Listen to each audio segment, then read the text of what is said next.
నమస్కారం అమ్మ.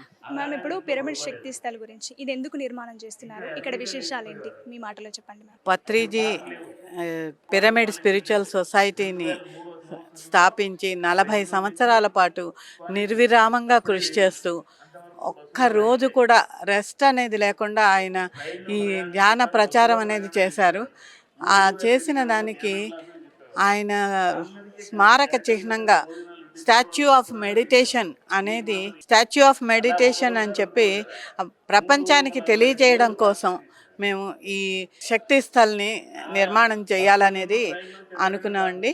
ఈ చేయడంలో మేము పత్రిగారి పట్ల మాకున్న ఆ కృతజ్ఞత భావాన్ని మేము తెలియచేయాలి.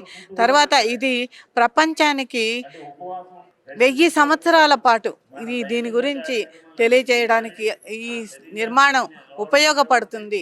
ఎందుకంటే మనకి స్టాచ్యూ ఆఫ్ ఈక్వాలిటీ అనేది కట్టే వరకు రామాంజనేయులు గారి గురించి ఎంతమందికి తెలుసు? అవునా కదండి? చేశారు, అందరూ కృషి చేశారు.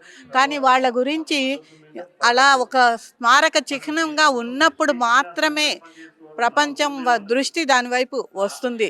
కాబట్టి తప్పనిసరిగా ఆయన చేసిన ఆ కృషిని ప్రపంచానికి తెలియచేయాలి అనే ఉద్దేశంతోనే ఈ శక్తి స్థల్ నిర్మాణం అనేది చేస్తున్నాము. దీనికి ప్రతి ఒక్క పిరమిడ్ మాస్టరు కూడా మనస్ఫూర్తిగా వాళ్ళకి తోచినది వాళ్ళు సహాయ సహకారాలు అందిస్తున్నారు. వాళ్ళే కాదు, ప్రతి ఒక్కరు కూడా ఒక ఆధ్యాత్మికంగా ఉన్నాను అనుకున్న ప్రతి ఒక్కరూ కూడా ఒక గురువుకి స్మారక చిహ్నంగా కట్టేదానికి తప్పనిసరిగా మనస్ఫూర్తిగా చేస్తారని మేము ఆశిస్తున్నామండి.